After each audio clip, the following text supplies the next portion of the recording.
देवी सर्वभूतेषु विष्णुमायेति शुद्धिता नमस्तस्यै नमस्तस्यै नमस्तस्यै नमो नमः।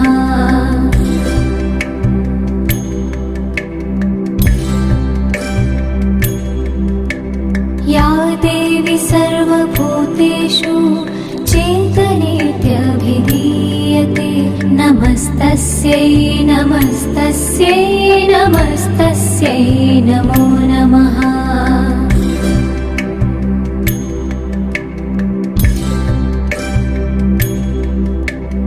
या देवी सर्वभूतेषु बुद्धिरूपेण संस्थिता नमस्तस्यै नमस्तस्यै नमस्तस्यै नमो नमः।